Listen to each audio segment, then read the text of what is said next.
A single Korean mafia boss ignored the beggar until his little girl stopped, looked back, and said, "Dad, that's Mom."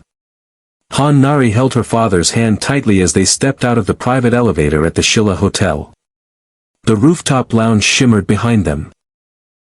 Crystal chandeliers casting fractured light across marble floors, men in dark suits exchanging glances that said more than words, women in silk gowns who never looked anyone in the eye. The air still carried the scent of aged whiskey and unspoken threats. Her father, Seo Min-guk, didn't pause. He moved with controlled authority, one hand buried in the pocket of his tailored green coat, the other guiding Nari toward the waiting black sedan. His face was stone. It had been stone for 5 years. Nari looked up at him but said nothing. In her small hand, she clutched a worn silk ribbon, faded pink, fraying at the edges. It didn't belong in this world of power and violence. It used to live in her mother's hair. They turned onto a side street where the neon had gone dark. Quieter. Colder. Puddles reflected broken signs from shuttered shops. Nari's steps slowed. Something pulled at her chest. Then she heard it. A soft voice, almost swallowed by the wind. The old lullaby. Her mother's lullaby. She stopped. Just ahead, near the edge of a closed storefront, a woman sat hunched over a battered stroller. Her dark hair hung loose and tangled, strands falling across a hollow cheek. Her coat was too big, torn at the sleeves, and her pale hands moved carefully over something inside the stroller. Nari blinked. It wasn't a baby. A small, ragged doll lay wrapped in a faded blanket. The woman was shielding it from the wind, murmuring softly as though it were alive. Min-guk caught the change in pace. He glanced sideways, quick, dismissive, then turned his eyes away.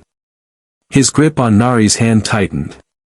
"Don't stare, Nari," he said, voice flat. "Keep walking." Nari resisted slightly but let herself be pulled forward. Min-guk didn't look back. In his mind, he had already categorized the woman, young, broken, unstable. Another casualty of the city. Not his problem. He had enemies to manage, deals to close, a daughter to protect. He had no room for ghosts. Still. Something about that voice. He shook it off. "I'm tired. It's been a long night." Nari glanced over her shoulder again. The woman leaned forward, whispering to the doll. "Shoo, sleep, my baby." Her hand brushed gently over its worn fabric head. The words hit Nari's chest like a memory breaking through glass. That voice. That whisper.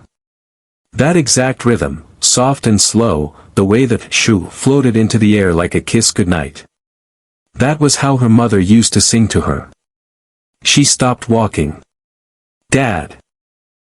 Her voice was small but certain. Min-guk paused. "That's Mom."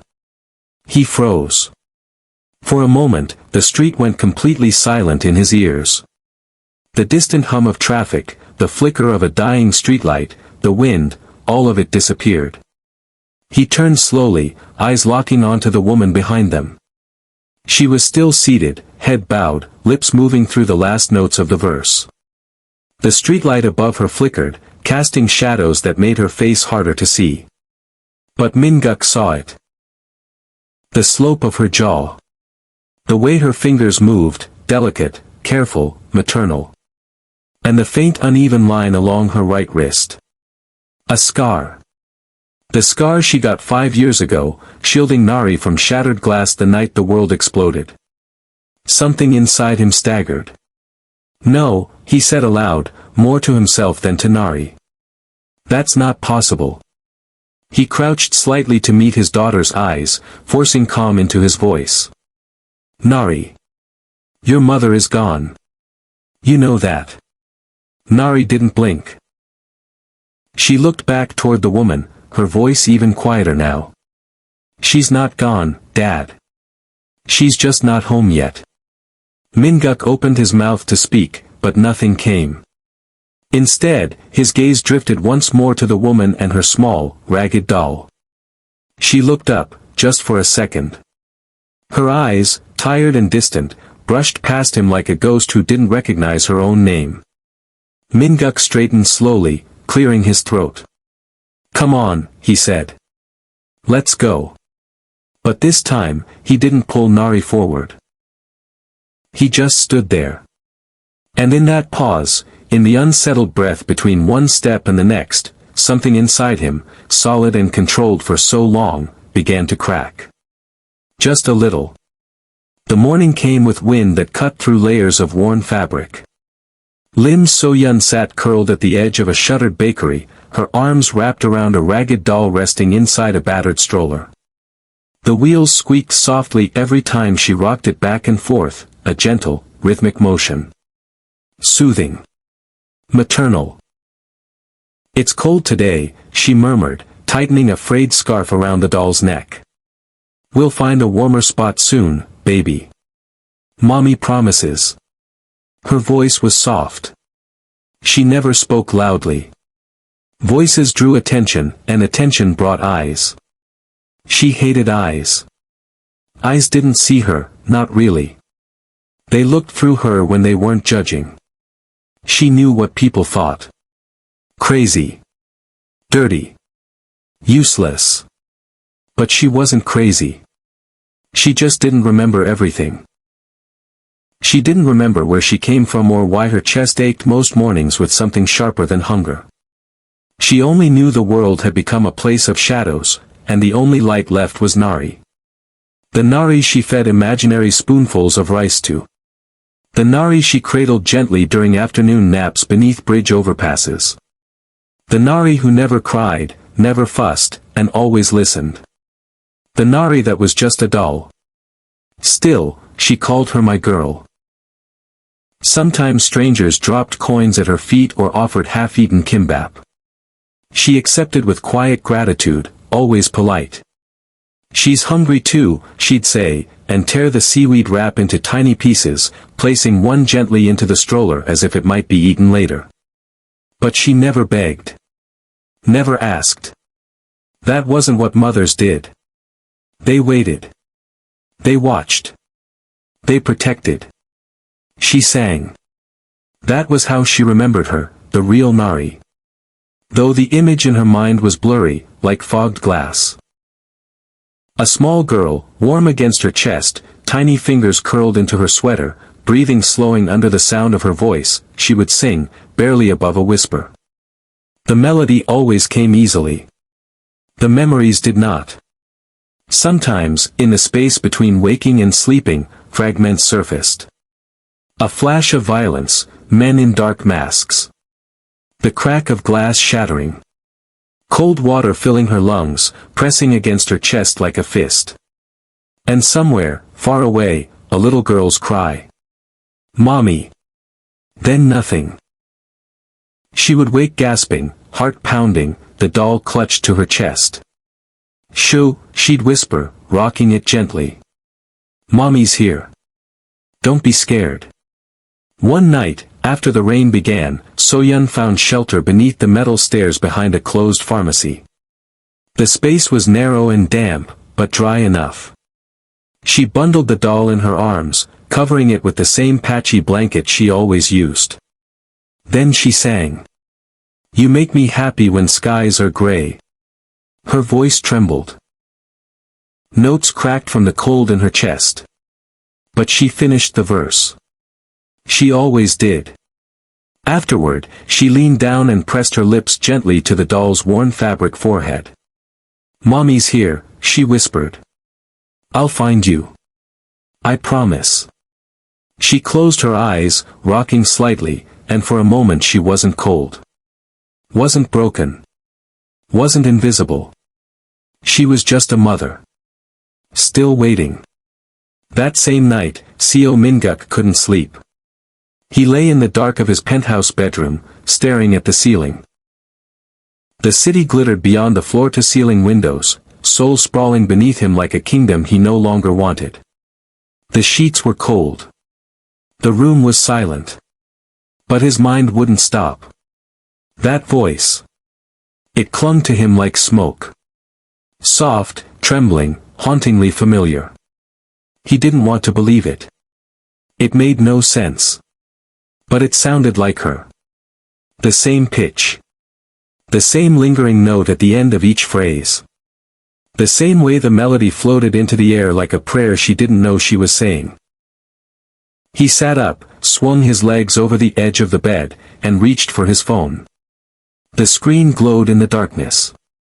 His thumb hovered, then opened the folder he never touched. The one labeled with a single date, 5 years ago. Old videos. He clicked. The screen filled with the gentle chaos of Nari's first birthday. Balloons. Cake smeared on tiny fingers. Laughter he barely recognized as his own. And in the middle of the frame, she sat on the floor, so young.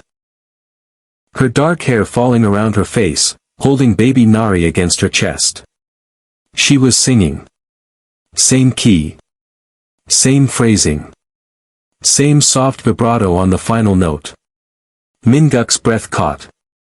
He paused the video and stared at her frozen smile. The way her eyes crinkled when she looked down at their daughter.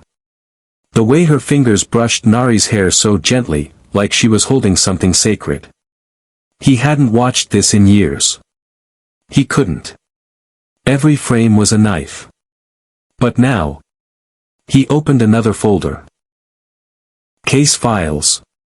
Police reports. Hospital records.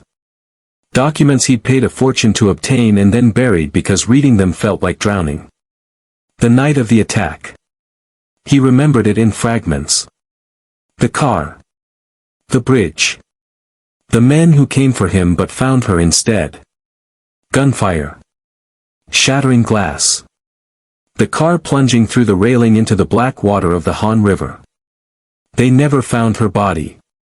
He had read that line 1,000 times. Body not recovered. Presumed deceased. He had accepted it because the alternative was too cruel, hope without proof, searching without end. So he had buried her. Not in the ground, but in his chest. Walled her off. Became stone so he wouldn't shatter. But now. No body was ever recovered. He read it again. Presumed. Not confirmed. Minguk set the phone down and pressed his palms against his eyes. His hands were trembling. Seo Minguk, who had made men twice his size kneel with a single look, was trembling. The voice on the street. The lullaby. The way that woman's fingers moved over the doll, delicate, careful, maternal. The scar on her wrist. She was collateral damage. She wasn't supposed to die. But what if she didn't? What if she survived, broken, lost, wandering, while he built his empire on the grave of a woman who was never in it? He stood and walked to the window, pressing his forehead against the cold glass. Somewhere out there, beneath a bridge or behind a shuttered shop, a woman was singing his wife's lullaby to a doll she called Nari. And for the first time in 5 years, Seo Minguk allowed himself to feel something he had forbidden, hope. It terrified him. By dawn, Minguk had made the call. His most trusted lieutenant, Park Jun-ho, answered on the first ring. No questions. No hesitation. That was why Minguk kept him close. Find her, Minguk said. The woman from last night. Side street off Jangcheongdong. Homeless. Pushing a stroller with a doll inside. A pause. A doll. Find her. The line went dead. Minguk spent the morning pacing his office like a caged animal. He couldn't sit. Couldn't focus. Every report, every contract, every problem his empire demanded, none of it mattered. His mind was on the streets, searching alongside his men even though his body remained behind glass walls. By noon, Jun-ho called back. She's not there. Moved sometime before sunrise. Minguk gripped the phone tighter. Then keep looking. They searched shelters. Underpasses. Back alleys where the city forgot its people. They checked subway stations, park benches, the narrow spaces behind restaurants where steam vents offered warmth. Hours passed. The sun dipped low. Nothing. Min-guk was about to order a wider search when his phone buzzed. Found her. Junho's voice was quieter now. Beneath the Banpo Bridge. South side, near the drainage channel. Min-guk grabbed his coat. Don't approach. Don't let anyone approach. I'm coming alone. Junho hesitated. Boss, that area isn't alone. The drive felt longer than it was. Seoul blurred past the tinted windows, neon signs, crowded sidewalks, lives moving forward while his had stopped 5 years ago. He had built an empire in that frozen time. Accumulated power, wealth, fear. And none of it meant anything if the woman beneath that bridge was who he thought she was. He parked at the edge of the access road and walked the rest of the way. The drainage channel was damp and dark, the concrete walls tagged with faded graffiti. The sound of traffic above was muffled, distant, another world. Down here, the air smelled of rain and rust and something forgotten. He saw her. She was curled against the sloped wall, the battered stroller tucked beside her. Her coat was soaked at the edges. Her hair hung tangled across her face. She was murmuring softly, rocking the stroller back and forth. Min-guk's chest tightened. He approached slowly, his footsteps careful, quiet. She didn't look up. Didn't notice him. Her entire world had narrowed to the doll in her arms. He stopped 3 feet away and crouched down. So-yeon. Her name felt foreign on his tongue. He hadn't said it aloud in years. She didn't respond. Just kept rocking, humming fragments of the lullaby. He reached out, not to touch her, but to see. His eyes found her wrist, pale and thin beneath the frayed sleeve. And there it was. The scar. Jagged and faded, curving across the inside of her wrist. The one she got 5 years ago, shielding Nari from the shattered window as the car broke through the bridge railing. He remembered the blood on her hands. The way she had screamed their daughter's name. His vision blurred. It was her. So-yeon, he whispered again, his voice cracking. I'm here. I'm going to take you somewhere safe. She looked up then, just for a moment. Her eyes, hollow and distant, passed over his face without recognition. But she didn't pull away. And that was enough. The private facility sat on the outskirts of Seoul, nestled between pine trees and silence. Min-guk had chosen it carefully. No public records. No visitor logs. A place where the powerful sent the people they needed to protect, or hide. He had used it before for wounded men, for witnesses who knew too much. Never for someone he loved. So-yeon was admitted under a false name. The staff asked no questions. They never did.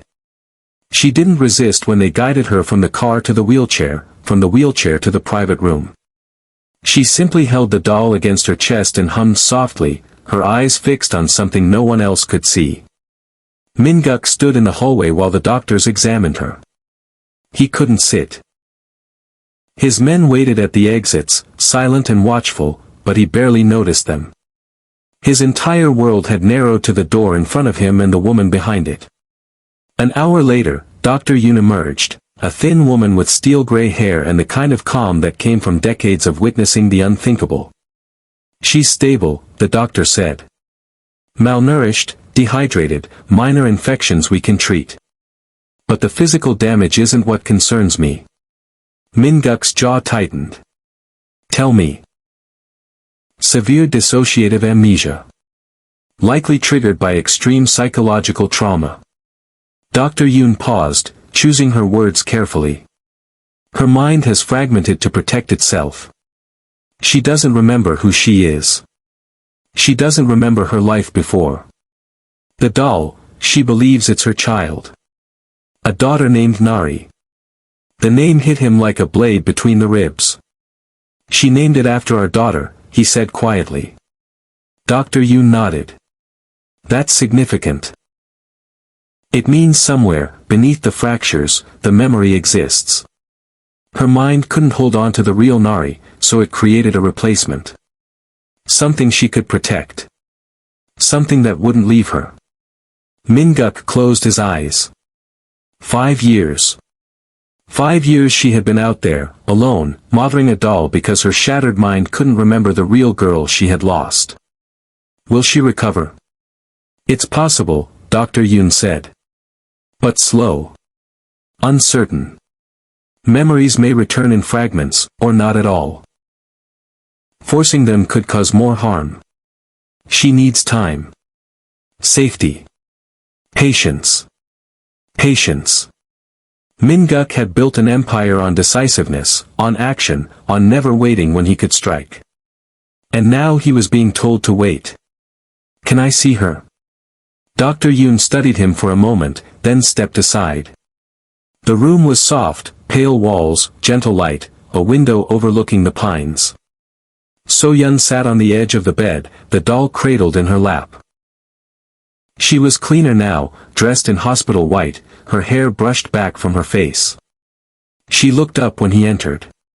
Her eyes, those eyes he had loved, had dreamed of, had mourned, passed over his face with polite confusion. Are you a doctor? She asked softly. Min-guk's throat closed. No, he managed. Just someone who's been looking for you. She tilted her head slightly, then looked back down at the doll. She's sleeping, So-yeon whispered. My Nari. She gets scared around strangers. Min-guk nodded slowly, his heart breaking in a way he didn't know was still possible. I understand, he said. I'll be quiet. He sat in the chair by the window and watched her hum the lullaby, the same melody, the same soft tremor in her voice. She didn't know him. But he would wait. The call came 3 days later. Min-guk was sitting in the hospital corridor, scrolling through reports he couldn't focus on, when his phone buzzed. Unknown number. He almost ignored it. Then something in his gut told him not to. He answered. Co Min-guk. The voice was calm, almost pleasant. I hear congratulations are in order. Your wife has returned from the dead. Miraculous, really. Min-guk's blood went cold. He stood slowly, walking toward the window where the signal was clearer, where his voice wouldn't carry. Who is this? A soft laugh. You don't recognize me? I'm hurt. We met once, 5 years ago. Briefly. On a bridge. The words landed like bullets. Min-guk's grip tightened on the phone until his knuckles went white. He knew that voice now. Hwang Sung-jae. Leader of the Yeongnam faction. The man who had ordered the hit that was meant for Min-guk but had found So-yeon instead. What do you want? Nothing complicated, Sung-jae said. Just tying up loose ends.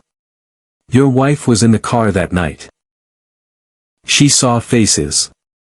Heard names. The fact that she's been wandering the streets with a broken mind for 5 years is fortunate, for both of us. But now she's in a hospital. With doctors. With treatment. A pause. Memories have a way of returning, Min-guk. And when they do, she becomes a problem. Min-guk's voice dropped to something low and dangerous. If you touch her. I'm not going to touch her, Sung-jae interrupted smoothly. I'm going to give you a choice. She disappears quietly. An accident, a relapse, a tragic end to a tragic story. Or you do it yourself and save us both the trouble. Silence stretched between them. She should have stayed dead, Sung-jae said softly. Consider this a courtesy call. The line went dead. Min-guk stood motionless for a long moment, the phone still pressed to his ear. The city sprawled beyond the window, indifferent and endless. Somewhere out there, men were already being dispatched. Plans were already being made. He had spent 5 years believing So-yeon was gone. He had buried his grief beneath concrete and control. And now, the moment she returned to him, the same world that had taken her was reaching for her again. Not this time. He made 3 calls in rapid succession. The first doubled the guards at the facility, men he trusted with his life, now trusted with hers. The second activated a network of informants across the city. If Sung Jae's people moved, Min-guk would know before they took a second step. The third was to Junho. Full lockdown, Min-guk said. No one in or out without my approval. And find me everything on Hwang Sung-jae's current operations. Every safe house. Every lieutenant. Every vulnerability. Understood. Junho paused. Are we going to war? Min-guk looked back towards So-yeon's room. Through the small window in the door, he could see her sitting on the bed, rocking the doll gently, humming the lullaby that had brought her back to him. She didn't know the danger she was in. She didn't know that the man who had tried to kill her once was preparing to finish the job. But Min-guk knew. And he would burn the entire underworld to ash before he let anyone take her again. Not yet, he said quietly. But soon. The therapy sessions began slowly. Dr. Yoon didn't push. She sat across from So-yeon in the soft-lit room, speaking gently, asking simple questions. What do you remember? What do you feel? What do you see when you close your eyes? At first, So-yeon gave nothing. She held the doll against her chest and answered in fragments, single words, half-sentences, long silences. Her mind was a locked door, and she didn't have the key. But piece by piece, the door began to crack. It started with sounds. I hear water, she whispered one afternoon, her eyes distant. Cold. Rushing. I can't breathe. Dr. Yoon leaned forward slightly. What else? So-yeon's hands trembled. Glass. Breaking. Someone is screaming. She squeezed her eyes shut, and for a moment she was there again, not in the hospital, but somewhere darker. Colder. The world was spinning. Metal groaned. Water poured through shattered windows, black and freezing, filling her lungs. She gasped and opened her eyes, heart pounding. It's all right, Dr. Yoon said softly. You're safe. You're here. But So-yeon wasn't sure she believed that anymore. The fragments kept coming. Men in masks. The crack of gunfire. Headlights cutting through rain. A bridge railing giving way beneath the weight of the car. And then, nothing. Just cold. Just darkness. Just the desperate need to survive. She remembered crawling. Mud beneath her fingers. Her body broken and bleeding, dragging itself onto a riverbank she couldn't name. She remembered wandering, days, weeks, she didn't know, until the world became shadows and the only thing left was a little girl's face she couldn't quite see. There was a child, So-yeon said during one session, her voice barely audible. Crying. Screaming for me. Do you remember her name? So-yeon's brow furrowed. The face was there, just out of reach, small, round, tear-streaked. Eyes full of terror. A voice calling out a word she couldn't catch. No, she whispered. But I couldn't save her. I couldn't. She broke off, pressing her palms against her eyes. A week later, Min-guk brought Nari to the hospital. He had prepared her as best he could. Told her that mommy was sick, that her mind was hurt, that she might not remember things right away. Nari had listened with the quiet seriousness of a child who had already learned that the world was not always kind. I'll help her remember, Nari had said. I promise. Now she stood in the doorway of So-yeon's room, clutching the worn pink ribbon in her small hand. So-yeon looked up. For a long moment, neither of them moved. So-yun studied the little girl, the round face, the dark eyes, the yellow coat. Something flickered behind her gaze. Recognition trying to surface, then sinking back down. "Hello," So-yun said politely, as if greeting a stranger. Nari didn't cry. Didn't run. She simply walked forward, climbed onto the edge of the bed, and took her mother's hand. Then she began to hum. The lullaby filled the room, soft, pure, achingly familiar. So-yun's breath caught. Her chest tightened. Something deep inside her stirred, rising from a place she couldn't name. Tears spilled down her cheeks. She didn't know why she was crying. She didn't know this little girl. But her heart knew something her mind had forgotten. And for the first time in 5 years, it broke open. The memories came back like a flood she couldn't stop. It happened during a session with Dr. Yoon. One moment So-yun was describing the cold water, the next she was screaming, hands clawing at the air, body convulsing as 5 years of buried trauma tore through her at once. She saw everything. The black sedan pulling alongside their car on the bridge. The men in masks. The gunfire shattering the windows. Min-guk's face through the chaos, shouting her name as the car spun out of control. The railing giving way. The terrible, endless fall. And before that, the years of whispered conversations she wasn't supposed to hear. The bodyguards outside their home. The blood on Min-guk's shirt that he never explained. The fear she swallowed every night, pretending she didn't know what her husband really was. She remembered it all. When the doctors finally calmed her, when the sedatives dulled the sharpest edges, she lay in the bed staring at the ceiling with eyes that had changed. The fog was gone. The confusion was gone. In their place was something harder. Something broken in a different way. Min-guk came that evening. He didn't know yet. He walked through the door with the same careful hope he had carried every visit, the hope that today might be the day she recognized him. She did. "So-yun," he said softly, stepping closer. "How are you feeling?" She turned her head to look at him. Really look at him. Not through him, not past him, at him. The man she had married. The man she had loved. The man whose world had destroyed her. "I remember," she said. Min-guk stopped. His breath caught. "You. Everything." Her voice was flat. Empty. The attack. The bridge. The water. "I remember crawling out of that river with glass in my skin and your enemy's bullets in the car behind me." He stood frozen, unable to speak.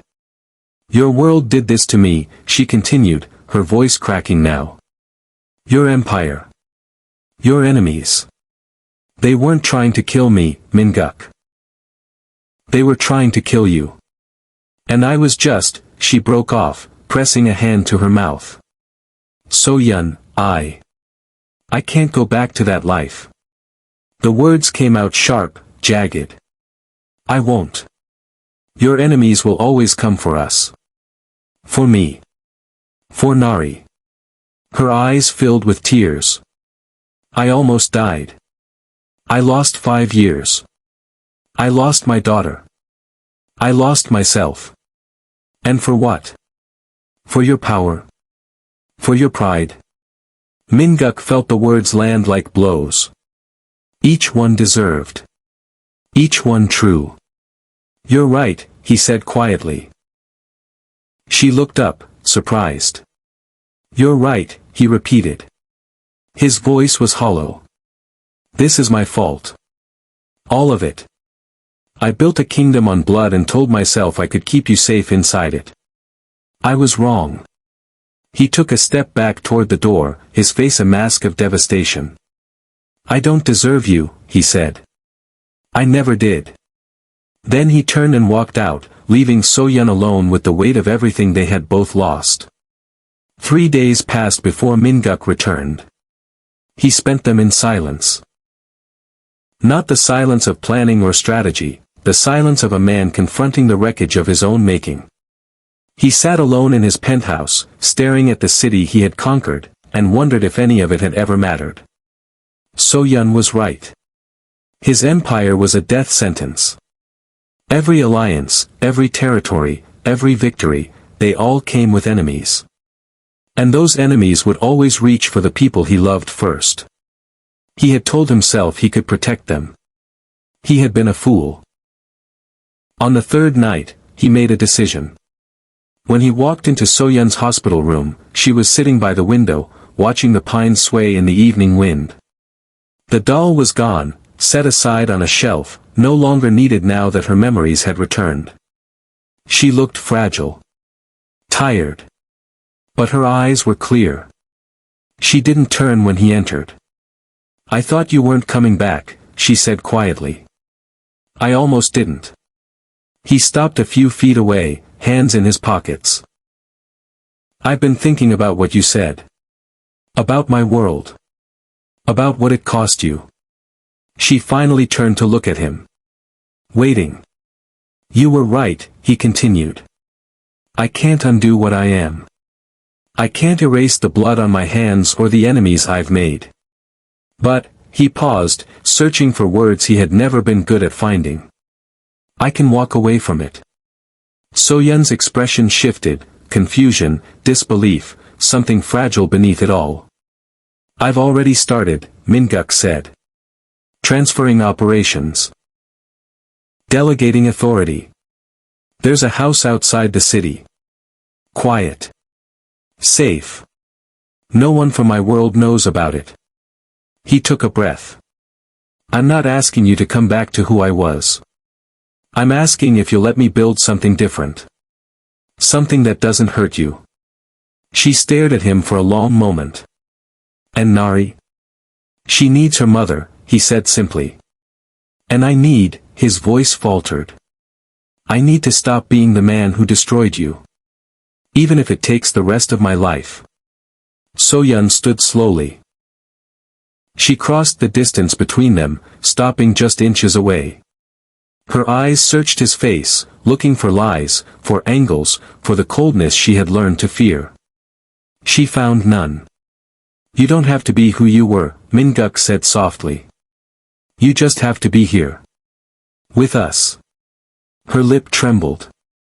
"We're broken, Min-guk," she whispered. "Both of us. Everything is broken." He reached out and took her hand.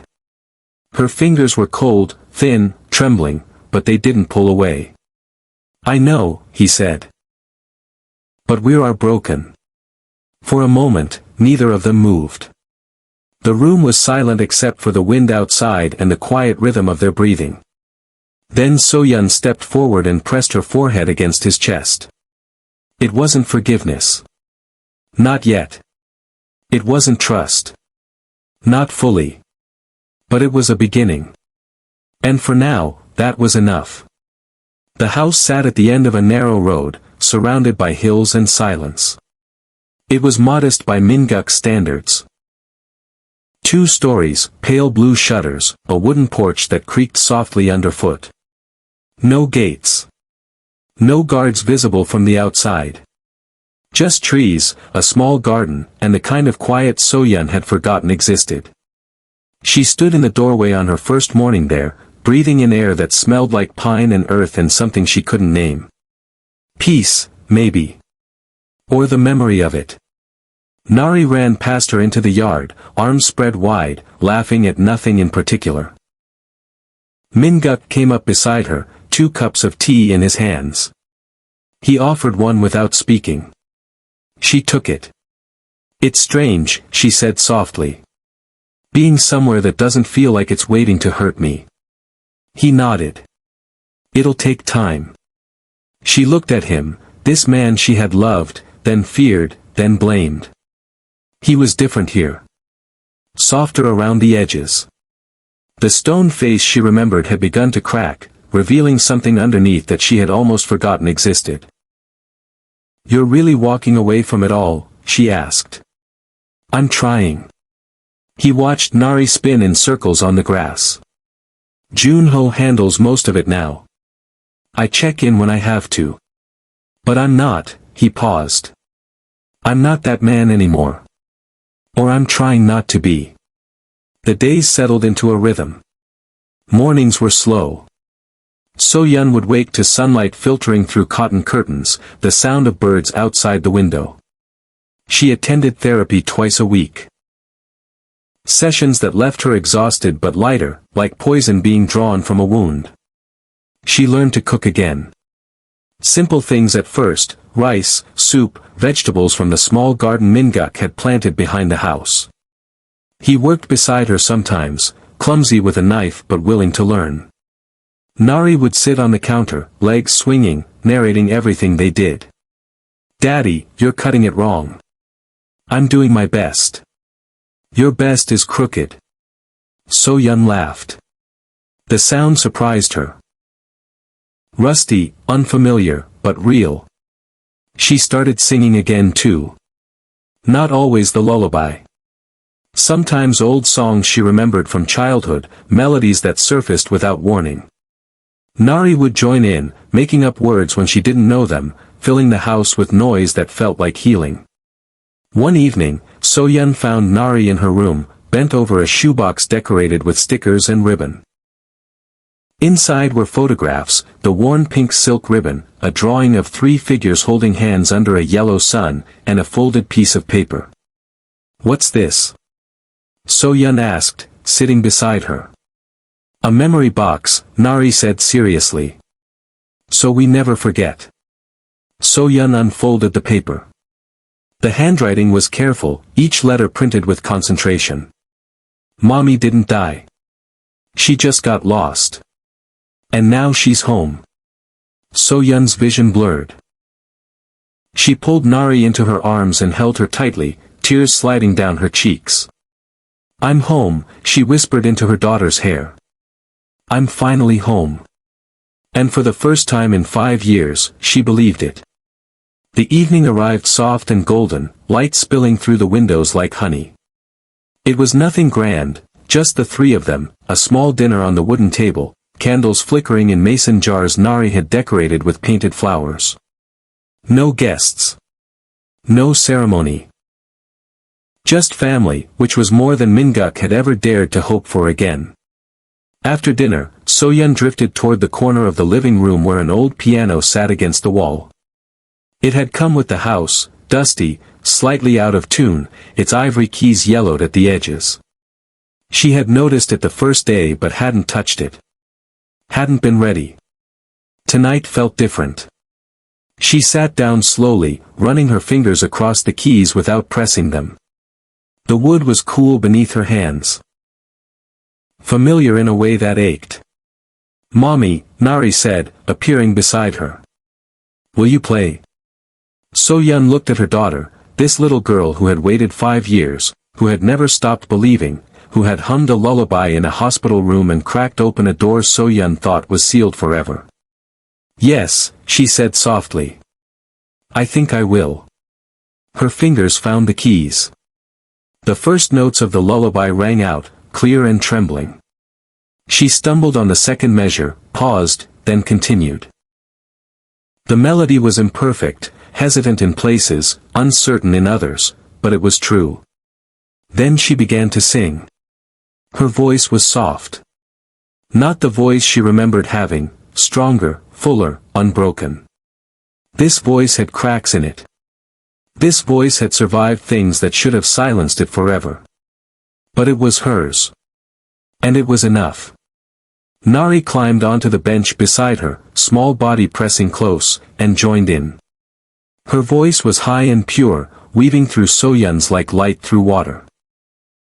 Minguk stood in the doorway, watching. He didn't move. Didn't speak. Just stood there as the lullaby filled the room, the same melody he had heard on a dark street corner, sung to a doll by a woman he thought he had lost forever. Now it echoed off these walls, sung by his wife and daughter, alive and whole and together. His vision blurred. He didn't wipe the tears away. The song ended softly, the last note hanging in the air like a held breath. Nari looked up at her mother and smiled. So-yeon smiled back, then turned to find Min-guk in the doorway. Their eyes met. No words were needed. Later, as evening deepened into dusk, the family walked through the garden together. The sky was painted in shades of amber and violet. Fireflies blinked lazily among the flowers, tiny sparks of light drifting through the fading day. Nari ran ahead, hands outstretched, chasing the glow. Min-guk reached for So-yeon's hand. She took it. They walked in silence, footsteps soft on the grass, the house glowing warmly behind them. Not perfect. Not unmarked by pain. But together. Min-guk glanced at So-yeon, then at Nari dancing among the fireflies, and thought, I spent 5 years building walls. Turns out I should have been building this. So-yeon squeezed his hand as if she heard him. And somewhere in the quiet of that evening, between the lullaby and the fireflies and the hands held tight, the past finally loosened its grip. Some people aren't gone. They're just waiting to be found. And some monsters aren't beyond saving, they just need someone to remind them they're still human. If this story touched your heart, even just a little, take a moment to subscribe. Every click helps us keep telling stories about broken people finding their way back to each other. Hit that subscribe button, subscribe for more stories that stay with you, bell turn on notifications so you never miss one.